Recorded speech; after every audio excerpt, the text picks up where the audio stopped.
Hello, everyone. This is Rebecca Green for the Whinypaluza podcast, and I'm laughing at how excited I am for our guest today. I get to talk to Jack Shitama today. Jack, thank you so much for being here with me today. Oh, thanks for having me. I'm really excited to talk family stuff. We're gonna jump into family stuff, and I want to tell everyone that you are an author, teacher, speaker, and coach, among many other things. He is a very busy man. And when I heard that he is the non-anxious leader, I knew I had to meet him. So tell us about your background and what led you to become the non-anxious leader. Well, and actually, the website, The Non-Anxious Leader, is for other people to become a non-anxious leader. I'm still working on it myself, but the background is I went into pastoral ministry as a United Methodist pastor back in 1991, and while I was in seminary, I encountered a generation to generation family process in church and synagogue by Edwin Friedman. It takes Murray Bowen's family system theory and applies it to congregational life. And it became really clear to me that this was important stuff, and I've been studying it for 30 years, trying to apply it. But it's Bowen and Friedman who use the term non-anxious presence, and just when I say that, people just relax because everybody wants. In fact, my latest book, I'll plug that, is Everybody Loves a Yes. Non-Anxious Presence, right? Because people want to be around that. And so I've mostly applied it to leadership in the congregational and nonprofit world, but it also applies to families because a parent is a leader of the family, right? We've raised four children. Um, my wife and I, and the youngest is now 30, he'll be in March 32. The oldest is now 40. Um, and I know how challenging parenting can be, and this has really helped me in that respect, even though I'm still working on it. I think we're always working on everything every day. It's we never like achieve perfection. We just continue to work, right? Absolutely, absolutely. So, can you tell us what a non-anxious leader is and what the qualities of that are? Okay, so there are essentially two elements that what I like to try to do is simplify it. Okay, and so the first is what we call self-definition. Okay, self-definition is knowing your own goals and values. It's knowing who you are, what you're about, what matters to you, and so it's really important. If you don't know that, you're just going to be all over the place, right? Yeah. The other component is emotional connection. And so emotional connection is being able to relate to others in a way that you show you care for them. However, you're not trying to tell them how to live their life. You learn I'm all I'm going to worry about is how I live my life. And I'm going to give them the freedom to live their life, even as I show them I care. And I think that's probably the hardest thing to do as a leader and a parent is to care about somebody else without wanting to get in their business and tell them how to do it, show them how to do it, or what we would call over functioning. So a non-anxious leader is somebody who can do those things because people want to follow somebody who knows where they're going, but gives them the choice to follow. The way I like to say it is non-anxious leaders say what they believe while giving others the freedom to disagree. And when you do that, you create what Bowen would call emotional space, healthy emotional space for the other to choose. And Hmm. nobody likes to be told what to do. So if you Mm. tell them they have to do it, they're going to push back. But if you say, this is where I think we should be going, and then you say, and if you want to follow, come along. Um, you're much more likely to inspire people to go with you. Okay, so you have my wheels turning. And so my question for you is, I'm not even talking about my children, but what if someone's behavior, what they're doing, I allow it to cause me anxiety because I don't agree with it? Yeah, well, the first thing we teach is try to figure out how to regulate that anxiety, right? Because it usually happens in one of two ways. It's one is what we call reactive, where you get defensive or aggressive, right? What do you mean? What are you talking about? Or um, And the other is where you get adaptive, where you actually just give in. You don't do anything about it. You let it slide, right? And when we tend to be adaptive, over time we get resentful. Um, and why are we resenting them when we're the ones who are not acting, right? So um, when somebody else is actually functioning in a way that makes us anxious, the first thing we have to do is say, what's going on inside of me, right? And then how do I want to respond? What uh, uh, and I'm upset that you turned that in late. And it's made things difficult for me. And so you're not telling them what they're that you're not telling them they're bad. You're not telling them, um, you're not blaming. You're just saying, this is how I'm feeling. I'm upset about this. And I want us to figure out a way that we can avoid this in the future. Right. I That's, love that. yeah, that's Yes. a non-anxious presence, right? Non-blaming language too. Yes. Yeah. Yeah. Yes, because we can get reactive and not think before we speak. So the goal is the opposite. Right, right. In fact, one of the chapters in my latest book is your first instinct is usually wrong. And- Yes. because it's actually a biological evolutionary response. We are trained to respond automatically to survive, and nowadays the threats that we perceive are not really real threats, but we actually respond automatically, and it's usually not helpful. There are things that are developed in our childhood that are coping mechanisms, and usually not helpful. That is such good advice. And I know everyone listening wants to learn to self-regulate better, including me. So can you give us some healthy steps to self-regulate? Yeah, yeah. Well, so let me explain the science behind that first. They call it the amygdala hijack, and the amygdala is the primitive part of your brain that governs your automatic responses, which is also where your habits are formed. So, Mm, and when you are growing up, you are learning these responses. These, fight back or hide or freeze or give in, whatever. You're learning these responses, and so when you perceive a threat, um, the stimulus actually bypasses your neocortex. It goes right to your amygdala so that you can respond quickly, right? makes and sense. and that's why your first instinct is usually wrong.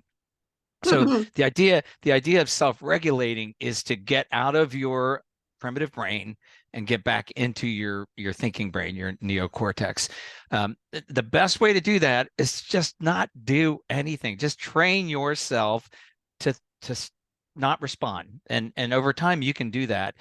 One of the best ways to do that is to breathe deeply, especially when you're feeling anxious. Breathing deeply helps you, because when you're feeling anxious, it's your sympathetic nervous system that's being stimulated, and so you have cortisol and adrenaline, and that's why you want to react quickly, right?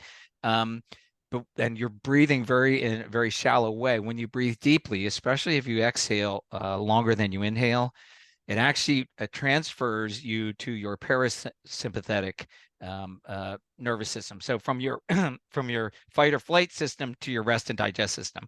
So if you can just breathe deeply, then you can get to your thinking brain, because the process is really to just say, okay, I'm not going to respond. What's going on in me? What's going on in here? How can I respond that in ways that are in line with my values? And you would think, oh gosh, you can't do that in that amount of time. But actually, over time, you can, because number one, people don't need you to respond in 1 second. And Oh, it's okay to take 5, 10, 15, even 20 seconds. You can even say, I need a moment to think. Um, Stephen Covey uses the phrase integrity in the moment of choice. mm, So that's what a non-anxious leader is, because integrity means that you act in accordance with your values, right? So you're able to self-define, your goals and values, you know that you care about the other person, you share that, but then you're able to say, okay, this is important how I respond, this is how I'm going to respond, and then you do it. Now, family systems theory will tell us that even getting this right 50% of the time is extraordinary. In other words, at least half the time or more, we're going to respond automatically and not get it right. So, Darn so, it. and the average is more like a third of the time we get it right. But I think over time you can improve your averages just by learning to regulate and think more clearly. But one of the things that we teach is when things don't go right, unpack it. What happened there? What did I want to say? You know, how would I say that in the future? And then most times you can anticipate anxious situations, especially with your family and the people you work closely with, right? Right? You know going into this, okay, this is going to be tough. You can often predict how the other person is going to react. And and so you can prepare yourself. You can say, okay, here, this is what I want to say. You know, I want to say, um, you know, you've been coming in late and I really appreciate the work you do, but I'm not willing to tolerate that anymore. You know, or, you know, again, notice how it's you're saying what you believe, and you're doing it in a way that shows you care, but you're not blaming or trying to define the other. Well, and I love that you're explaining the science behind all of this and why I was being reactive because my youngest daughter has been the fuel to me wanting to become non anxious because we would get into these battles and I would just react so, reactively. And I wanted to do better for her and I wanted to be a better leader for Mhm, her. mhm. So it's interesting. The practice and the pausing is really helping. Yes. Yeah. And Yes. and you know, I would say probably spent more time, well, as much time at least, probably more time in my life practicing hard conversations with my kids than with any, Mm. you know, this is something that has to be addressed. And I'm the kind of guy that lets things go, but then, you know, my wife's like, we got to do something about this. And so then I would be thinking through, okay, how can I say this in a way um, that doesn't just tell them they can do anything, but at the same time sets a boundary where they have to decide what they're going to do, you know? So good. I love Yeah. that. And I think that I do like to let things go to keep the peace, but I'm almost finding that creates more anxiety. Absolutely. Right. Yeah. Yeah. Yeah. Keeping the peace does not always keep peace inside of me. Right. In fact, the my most recent podcast episode is on the I can't remember the person's name, but a psychologist from Harvard Medical School, and she talks about how actually avoidance creates more anxiety than the anxiety itself. Well, and I don't know if this was the same podcast, but you actually said one step forward, taking a step starts to rewire our brain versus avoiding it. Right. Exactly. Yes. Yes, and I Mhm. loved that. And I love your podcast. Go listen to his podcast, The Non-Anxious Leader. I found a new favorite podcast. So, we talked about boundaries. Let's talk about differentiation because people don't know what that is. And I think that having it and having self-acceptance with it will help us with having less anxiety. Yeah. Yeah. So self-differentiation, the way Friedman defines it is it's the ability to claim your own goals and values in the midst of surrounding togetherness pressure. And it's that surrounding togetherness pressure that it makes it hard because these are the norms and values of the relationship system. So if it's a family, if it, you know, you're in a family, it's like, well, everybody gets a job out of high school. What are you doing wanting to go to college? You know, or everybody goes to college. What do you wanting to get a job? You know, the term we use is process, not content. So the emotional process is the norm. It could be any content, right? It could be going to college or not going to college. And so it's that togetherness pressure that makes it difficult to be a self, to actually define who we are. So knowing our own goals and values means, okay, I really understand who I am and what I'm about and where I want to go. And now I'm going to be able to express it to others in the system, whether that's a family, a workplace, a congregation, and I can express it to them in a healthy way. I can tell them, you don't have to agree with me, but I want you to understand that I want to go to college or I want to get a job, and so when you're able to express it in that healthy way, you're likely going to get pushback. Yeah. And then that's when the non-anxious presence part is really important. It's being able to stay connected emotionally and kind of withstand that pushback, and without necessarily giving in. And it doesn't mean you don't listen to other people. It doesn't mean you don't care about them, but it does mean that you are able to express who you are, even when there's that togetherness pressure. And togetherness pressure is not all bad. It's how communities are created, families are created, nations are created. One of the ways I like to think about it is in traditional cultures, they're very high on togetherness pressure. In other words, you must go along with the group, with the community. Disney does great movies on this, right? You must go Yes. along with the community, or you're out, right? And so it creates very stable communities, but it smothers the individual. Hmm. Now, on the other side is this idea of self-definition, and in our society, we're very individualistic. We have a lot of opportunity to self-define. We can be anybody we want, right? Um, but because there's not enough togetherness pressure, we can't even agree on what the truth is these days, right? And so it's chaos. There's nothing to Yeah. hold us together as a nation or as a community, or perhaps as a family. So togetherness pressure is not a bad thing, but to the extent that it keeps us from being the person that we believe we should be, then we have to learn how to engage it in a healthy way. How to say, um, you know, uh, Mom and Dad, I know you want me there at Christmas, but I'm going to go to my partner's family this year. Right? The examples just go on and on and on about how we face the togetherness pressure, and then how are we going to stand up in a healthy way to it. Such a good example. So, what would be an example of too much togetherness, lack of differentiation in a family? Yeah, so you can go back to that holiday example, right? Nobody is afraid to say to mom or dad that they're not going to come home, and so they just come home and they put their relationship at work at risk. Yeah. That important relationship to them. Um, some of the things like we're this is how we do things, right? So going back to the college example, that's how it can work in a family. How we raise children, do we punish or do we not?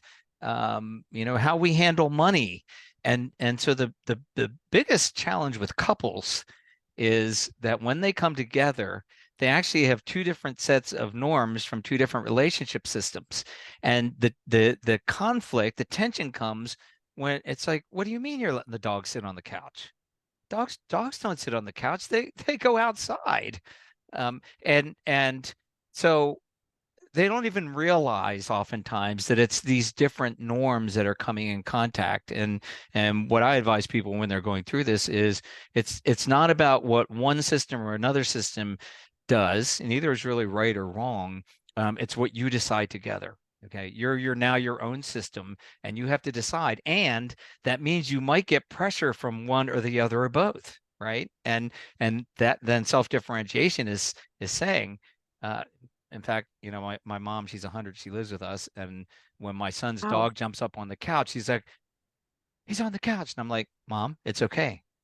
We let her on the couch, So Oh my God, she's 100. yeah, she's 100. Yeah, yeah, That is amazing. yeah. Well, I'm laughing at your examples because my husband comes from a house where there was no fighting, no raised voices. I come from a house where you yell, you get it out, and you move on. And it was very interesting bringing those two houses together. Absolutely. Yeah. That's kind of similar to our family too.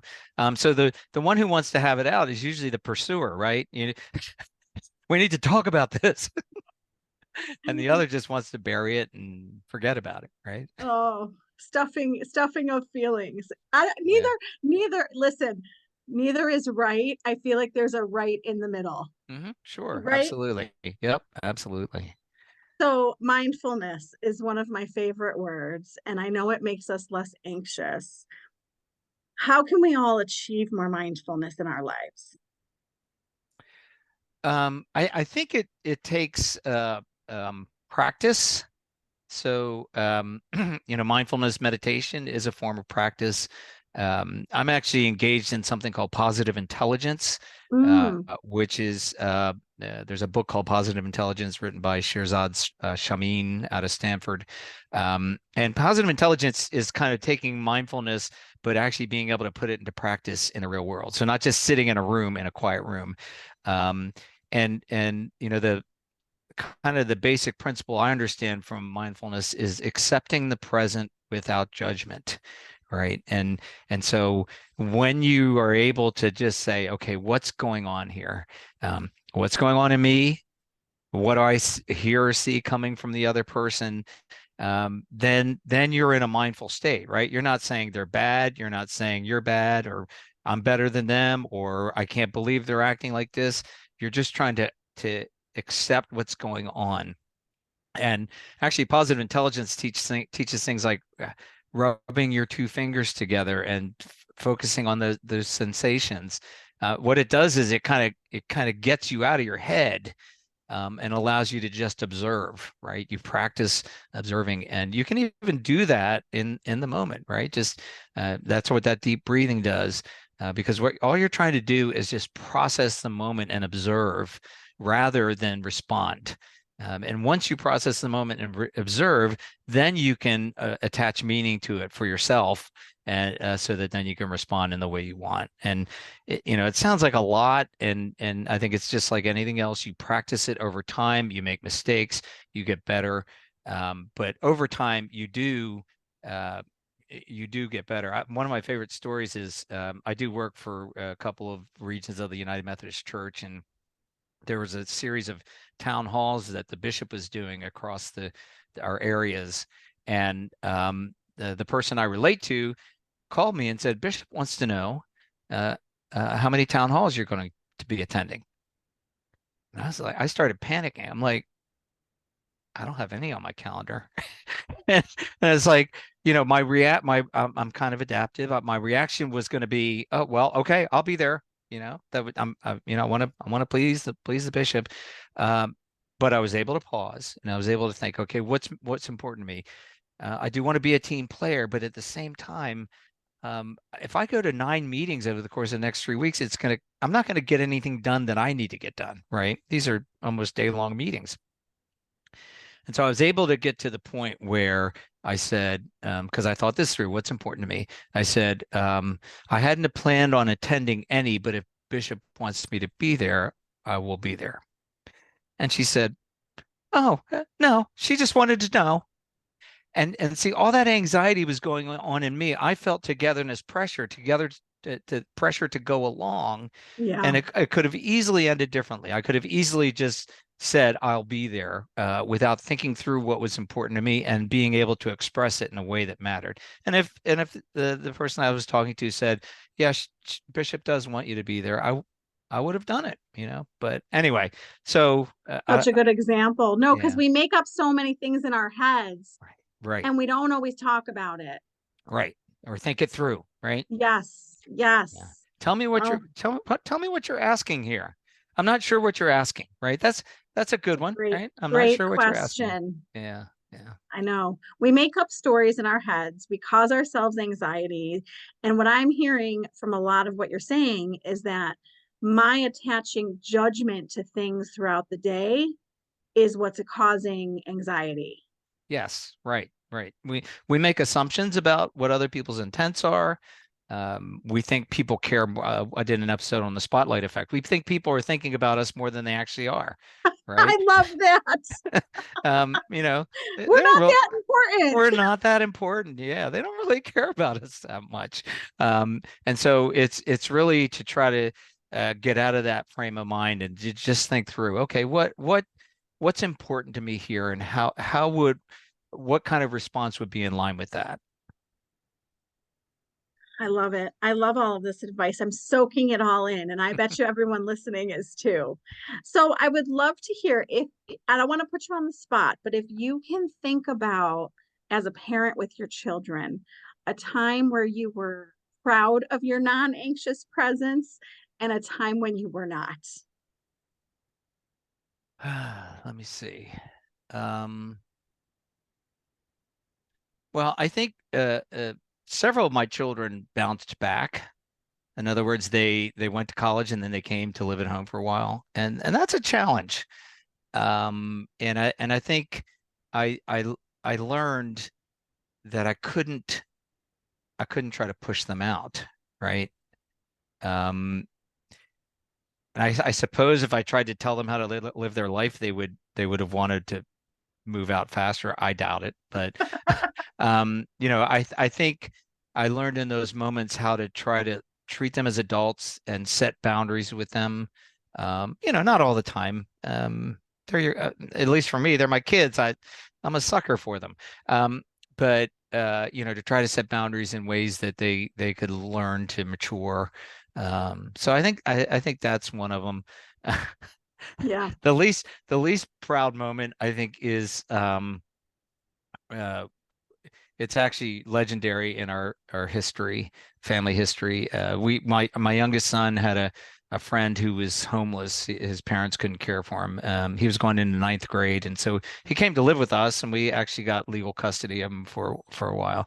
Um, but I think in the middle of 10th grade, he started to act out, and he and I started really getting into it. And so I was being really reactive. I was not thinking through. I was not responding in the way that I would want to respond. And we got into it really intensely one time, yelling and screaming inside the house to outside the house. I think he went out and I pursued him.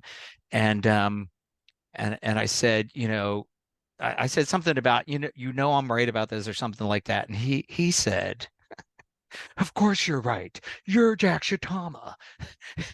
And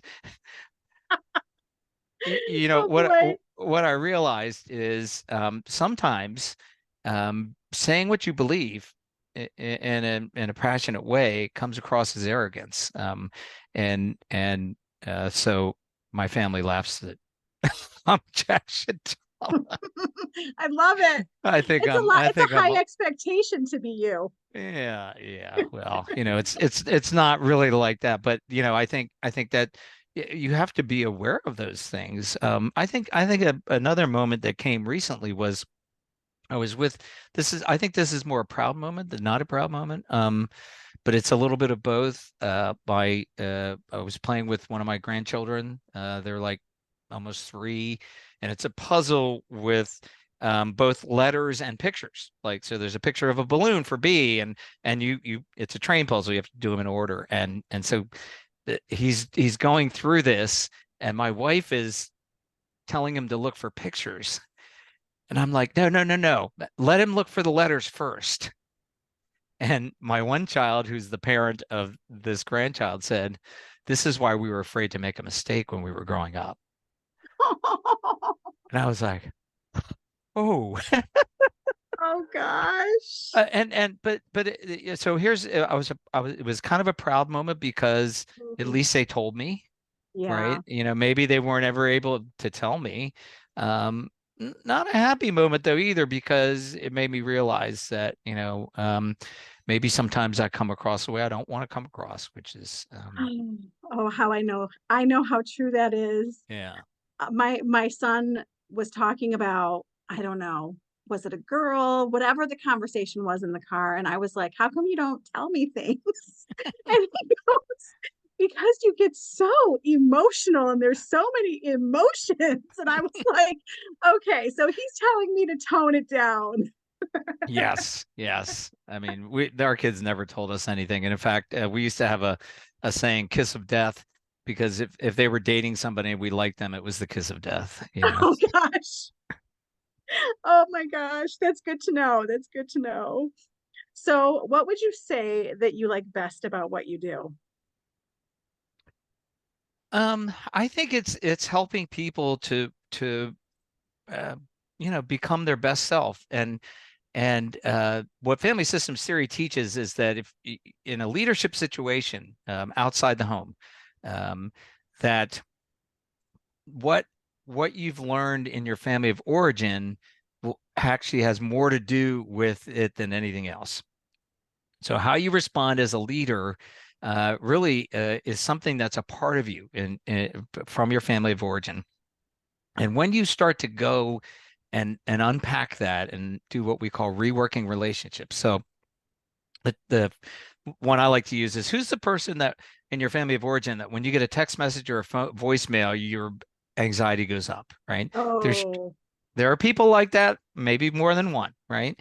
Um, so that's a place to start, and you start to work through, okay, how am I going to respond differently that's in a more differentiated way? And as you do that, you actually grow in your ability to be differentiated elsewhere. And I've seen this work with I do coaching, so with tech executives, with pastors, with nonprofit leaders, and with parents. So the idea is that you start to do that work, your family of origin work, you learn what makes you tick without blaming yourself and without blaming others, because either one is not helpful. It's just to understand that, oh, this is how things work. This is what's going on inside of me, and then you can start to do things differently. And so I love the fact that I've seen families change, I've seen churches change, I've seen companies change because one person starts to do that work for themselves, and it does kind of have a bit of a contagious effect. 100%. And I'm curious if any organization, family, person stands out to you where you saw, I mean, don't use names, but Mhm. where you saw them go from A to B and it was such a positive change that you were proud of.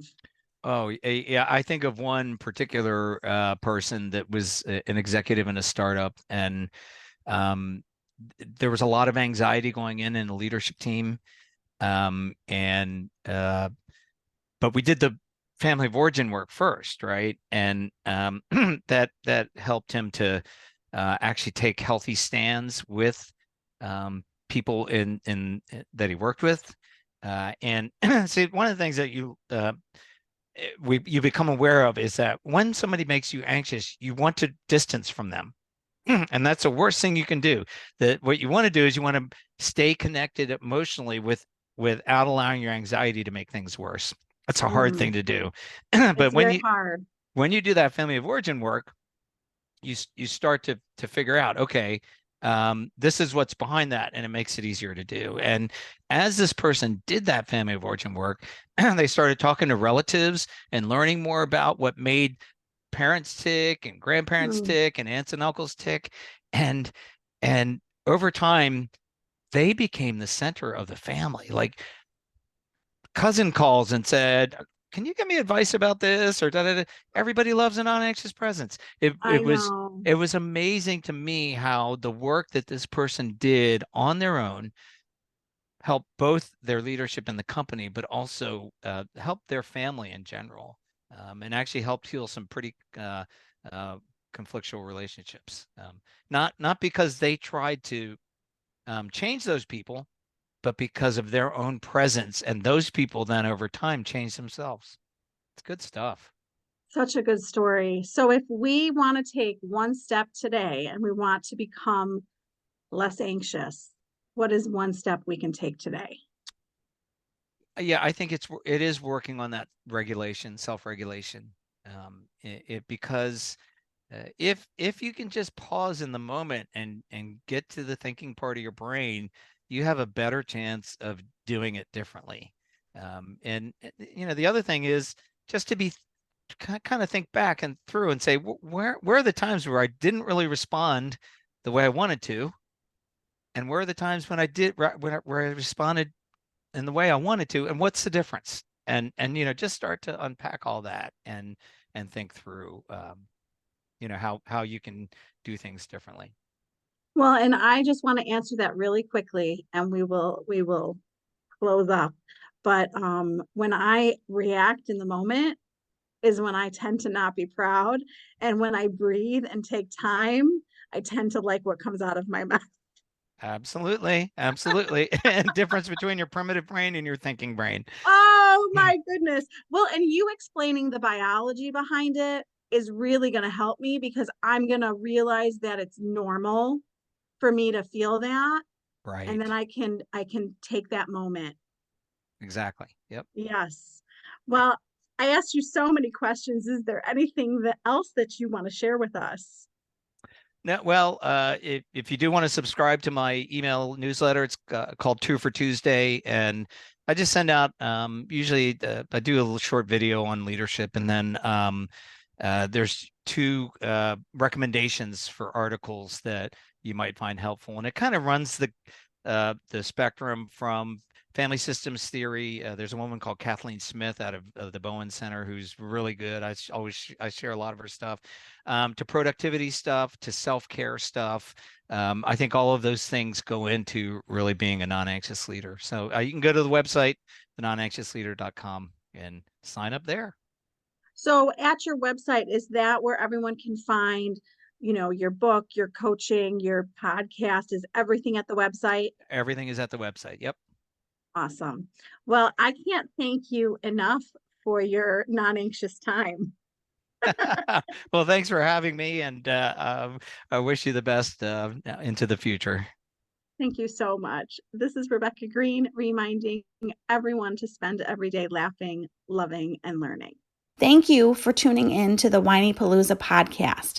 If you like what you heard, please be sure to subscribe so you never miss an episode.